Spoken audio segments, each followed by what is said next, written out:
What's going on, people? We are Tottenham TV here. Another leg of our pre-season done. Semi-final of the Audi Cup. We have beaten Real Madrid by 1-0 to march on to the final. Silverware is coming. Grandpa is finally back for the new season. That's right. Obviously got Simeon next to me. What do you guys make of the game? Well, I thought we played very well, particularly in the first half. And I think some of the new players from the academy are really showing up. I think they're fit. I think they've been doing a lot of work to actually get much fitter. Dele Alli was great. Lamella looked sharp, didn't he? Really looked fit. And some of those new guys was really good. Particularly this Parrott. Yeah. Parrott was really interesting. I think that's a really good opportunity. You know, he's 17 years old, Parrott, and he looks mature enough to be in the first team already. Yeah. Every time he plays, he seems to contribute to the attack. He seems to get, be getting on the end of things, be creating chances. Looking, nearly got a goal today. Hit the post. Yeah. And he does look like a real player that could really be available for us. And it's not like it's pre-seasons against like lower league teams. Talking about playing against like Real Madrid, Juventus, Manchester United. They're big sides here. Well, Madrid did lose 7-3 to Atletico Madrid. Yeah, they did. I thought as Grandpa said, Lamella I thought was again really sharp today. But he always seems to do well in pre-season, doesn't he?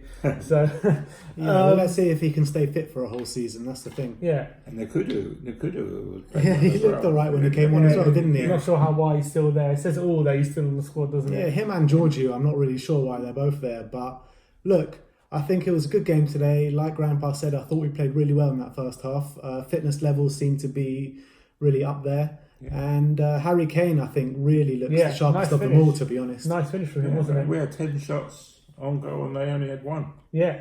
And we had more possession, 48-52. So it was good. Man of the match. Man of the match. Oh, that's he wasn't on long enough because I would have given it to Parrott. I thought you would have given it to Danny Rose. Yeah, what do you think? Danny Rose looks set to stay now. He looks set to stay. Okay. He played today, didn't he? He played, and he looks set. He does look set to stay now. Yeah, well, that's good news for me. Yeah, you're happy about that. But I wouldn't give him man of the match this time. There's one player I want to mention is Juan Foyth, who played at right back. That's amazing. Juan Foyth played really well, I thought, in a position which is not his natural position. I know he played there for Argentina and he played it 1 or 2 games there last season, but what do you make out of it? Yeah, he started there today. Yeah, he did all right, didn't he? He did amazingly well, yeah. I couldn't understand why he was on the list to start with. I thought we had 2 goalkeepers on the list. But would you think that having Foyth as an option there now is going to make the board think we don't need to invest in that area? I think we've got to wait and see, because I think one of the issues you've got, in my view, these pre-season matches, that they're not really fighting for the ball because they really don't want to get injured. Yeah. It's just a fitness regime, really, isn't it? That's right. So I think you're not seeing. You can't read too much into a proper it. game. Yeah, you can't read too much into it. That's right. But there's no yellow cards. That's true. Which is natural. Almost did when Sissoko punched. Oh yeah, that's right. Sissoko got one there. I'll tell you what, Sissoko, that was his best performance of pre-season today. I thought he looked bang on it today, Sissoko. And I also looked bang on it was Ndombele. Yeah. Ndombele looked really sharp because against United in that heat, he just wasn't lost, didn't he? Yeah, but today he was bossing it in the centre and nearly got a goal or 2. I'm hard put to see any of them will be below a 7. Yeah, I agree with that. Really good. And the last player I want to mention is Ollie Skip, because I've been so impressed with him this pre-season. Yeah. And again today he came on at half-time, put in a really good solid shift all over the place today. His passing so crisp, isn't it? I love the way he passes the ball. It's like really always into feet, always like into the player's stride. I think he's a player who's going to be much more involved this season. I'm really looking forward to how he develops for us. I really like the look of him. Him and Winks. I think we found a good English pair who could really go on to play for Spurs for many years. England call up incoming for Skip this season. Yeah, I wouldn't be surprised. Well, maybe that's too soon. But he looks good. Play him.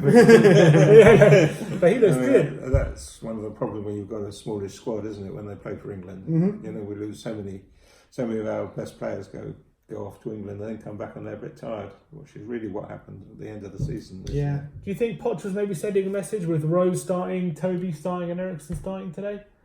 I think so. I think we both know, or we all 3 of us know, that Toby's not going anywhere. It does, yeah, it looks like he's staying. Eriksen remains to be seen still. I think that one's going to play out till the It's last. 9 days now. It's only 9 days to the window. Like we're all hoping for all this stuff to happen, but it's only 9 days. Apparently, Dybala's team are in London to talk with Manchester United. Yeah, the that's team. it. So that one seems dead. So I can't really see us selling Eriksen if we're not going to get a top player like that in. Are we going to sign Sessegnon if we don't sell Rose? Sessegnon's one for the future. I think we can easily, sign him in January or sign him next summer, and it'll still be pretty much the same. Because if we sign Sessegnon, how much game time is he realistically going to get? If Rose stays, not much.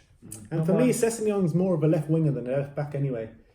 Do you think it's just going to be kind of? I feel like it's going to be only Lo Celso really if we're going to do any business. Most now probably. window. I'd like to see a right back come in, but if one doesn't come in, just got to bet hope Foyth pulls through. Well, look, from all the messages that we're hearing from the club, it looks like they're going to go ahead with Aurier, Foyth, and Cole Peters this season, which I'm not ecstatic about. But I think Foyth has done a good job, so I think maybe You can always put one of your centre backs in the back. like Toby. Yeah.